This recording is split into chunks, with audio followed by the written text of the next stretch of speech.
Hi, I'm Tim. I live and work at the St. Jude Catholic Worker House, and I'm 21 years old. Yeah, the Catholic Worker Movement is pretty cool. It's kind of unlike any other. It was started by Peter Morn and Dorothy Day in 1933 as a newspaper. Quickly, they realized there's a lot of people, Great Depression, that there's a lot of people that need to be fed, so they opened up a soup kitchen, and then Dorothy Day had an experience which really shook her, and she realized that, I've got to be living what I'm saying in this newspaper. We've got to open our house to people who are homeless. And so she bought an apartment, rented an apartment, and opened it.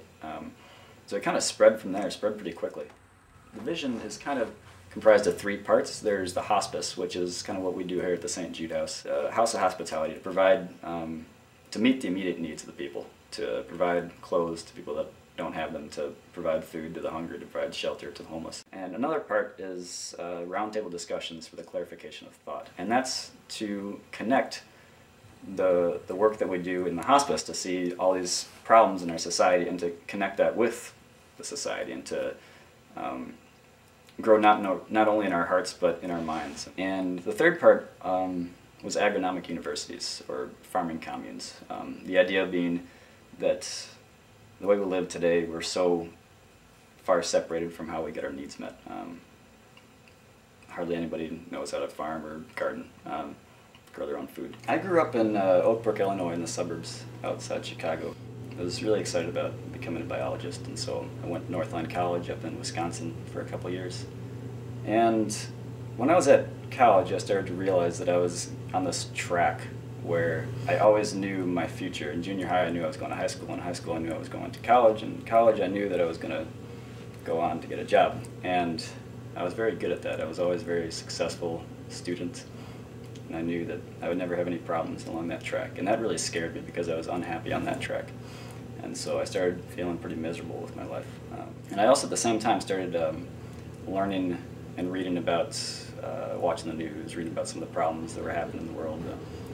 And so that combination was kind of making me come to the conclusion that I was on this track, that I would successfully continue on that track, and that I would be unhappy, and that track was also, that way of life was also contributing to oppression and violence worldwide. I had this enormous sense of guilt about the way I'd been living, that I grew up in the suburbs, that I went to college, and that I could spend weeks without ever seeing a homeless person. This is our industrial soup kitchen.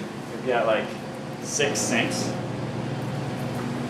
bunch of burners, a bunch of ovens, a bunch of microwaves. This little window, all our food comes through this little window. Doesn't look very important, but it's the most important thing in this entire house. It's a place where I can be, where I can't hide from the problems of the society. I can't hide from the fact that there's people that are homeless, there's people that are hungry on our own streets, that we can pass them every day. And I'm like at a house where 60 to 80 people that are hungry come every single day. Like, I can't ignore it. Like I said, there's a lot of potential in this house. We do the kitchen, we've done shelter for women and children. There's a lot more that can happen. I think this house can be inspirational to people. It's a place where you can begin to break down those barriers. And then you can go beyond that. You can realize that you don't need to come to this house in order to do that. But I think you can live the Catholic worker lifestyle better outside of the Catholic worker. It's really tough. Like, I'm burning out. I was pretty much toast after this last month. You can see all the live-ins that have gone through this place. You can see the burnout rate increase. So, oh, these guys have been here for a while, these guys have been here for a while, and these guys were here shorter, and these guys have all come and gone except for this guy. And that's because there's a concentration of need. All the people that are hungry come here, people that are homeless, all the people that have all sorts of problems and needs come to this one place. And so there's just a few people that are there to care for them and to try to help them out. And that's completely unsustainable. What we need is to have communities in which you care for the people in community. I also advise like seeking out people that are in need, coming to the worker house and not volunteering, not cleaning the pantries, not do nothing at all. Just come in and sit and eat and just be there.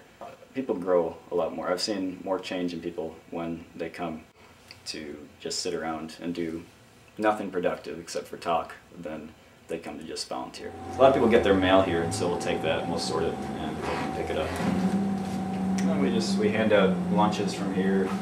We hand out medicine and toiletries and whatever we got. We've got a phone here that people can make long distance calls on for free. So it's really helpful to have a phone in this place because a lot of people that come here live in a constant state of emergency.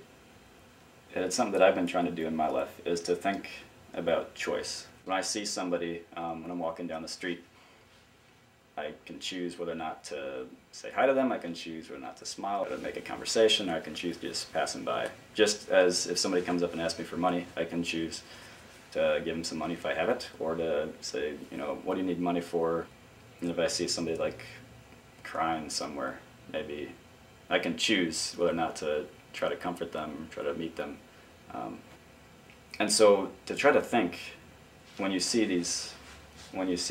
people, when you see somebody like panhandling, when you see somebody that's hungry, when you see a hitchhiker, to at least realize that you could do something other than just ignore them. And just to understand that you're making a choice. You're making a choice to ignore them, or you're making a choice to help them.